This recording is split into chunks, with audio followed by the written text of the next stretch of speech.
Bonjour à tous.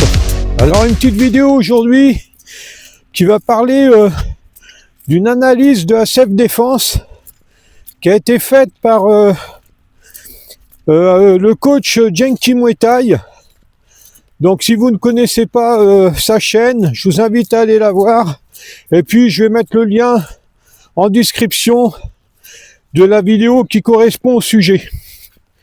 Donc c'est quelqu'un qui est très reconnu dans le milieu de la boxe thaï par son parcours de combattant et puis par ce qu'il fait en tant qu'entraîneur. Donc le monsieur sait de quoi il parle dans ce domaine-là, du Muay Thai. Et donc il a fait une vidéo pour analyser et dire ce qu'il pensait de la self-défense. Et ce que l'on peut dire, c'est que ça pique un peu quand même. Néanmoins, eh bien, moi ça m'a fait plutôt plaisir, moi qui donne des cours de self-défense, parce que, eh bien, il dénonce tout ce que je dénonce depuis des années, ce que je dénonçais sur la première chaîne qui était concernée justement à dénoncer, dont le sujet était de dénoncer les dérives de la self-défense. Eh bien, bien là, Nero, il court après les chevreuils, comme d'habitude. Eh bien, il a, eh bien, la même analyse que moi sur le sujet, sur toutes les dérives et puis tout ce qui ne va pas dans la self-défense. Donc ça, c'est plutôt très bien. Néanmoins, je mets un petit bémol. C'est qu'il fait vraiment une généralité sur la self-défense. Et je dis pas ça pour défendre ce que je fais, parce que ce que je fais n'est pas sans défaut, mais c'est plus pour défendre, eh bien, quand même, il y a quand même des gens dans le milieu de la self-défense qui font des choses bien, qui essayent de faire le maximum pour que les gens ne soient pas leurrés, qu'il n'y ait pas de mensonges dans cette pratique. Et ça, c'est dommage de ne pas le reconnaître, même si c'est peu nombreux, eh bien, ça existe quand même, et ça serait quand même bien de le dire. Moi, je vais redonner simplement mon opinion sur ce que je pense être la self-défense, en tant, eh bien, qu'entraîneur de self-défense. 2 secondes. Nero! Attends! Tu attends. Donc, il y a un autre chien, donc je le fais attendre.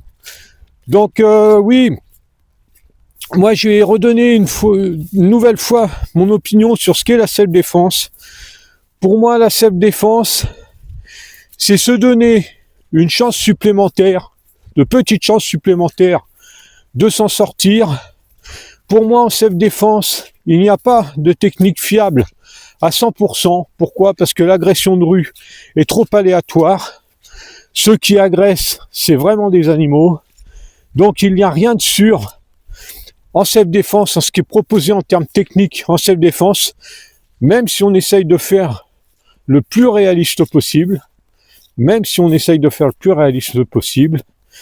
Et en plus, la self-défense doit être absolument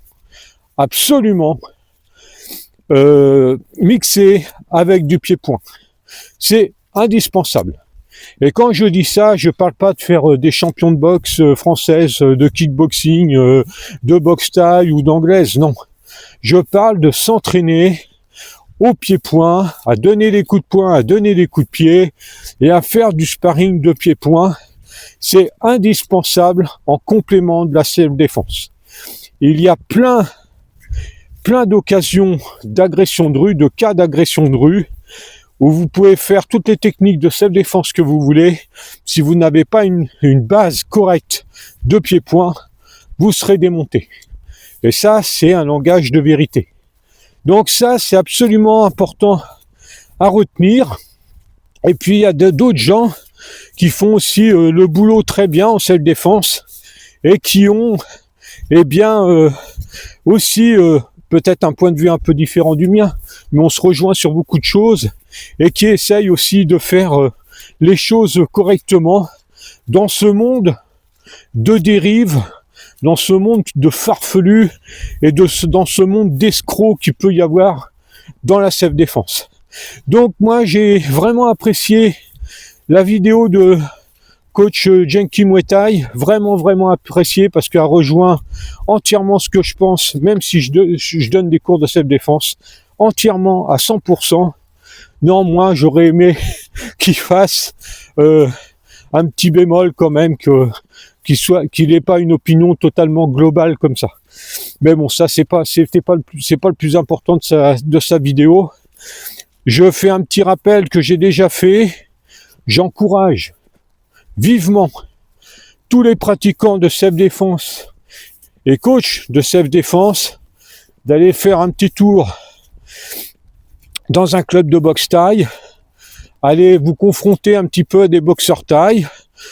Je le répète, vous serez très bien accueillis par ces combattants extraordinaires, vous serez très bien accueillis, et si vous avez un ego un petit peu surdimensionné, ce qu'on peut appeler communément le melon, vous inquiétez pas, ils feront en sorte de vous soigner. Ça a été mon cas, donc je sais de quoi je parle, et je renouvelle mon remerciement aux boxeurs thaï. Ça me fait toujours rire, moi, parce que comme je l'ai vécu, quand je parle de ça, ça me fait toujours rire parce que ça me remémore un peu la descente de melon que j'ai eue, et ça a été extrêmement rapide. Donc voilà. Donc je vous encourage à y aller.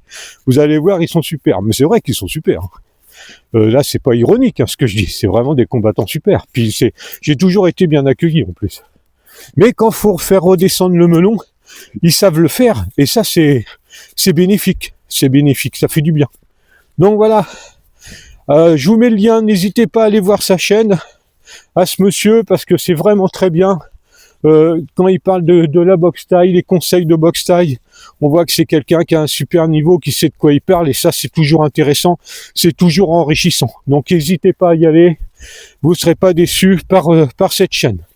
Allez, au revoir les amis, à la prochaine, et abonnez-vous au fait, surtout. Allez, salut.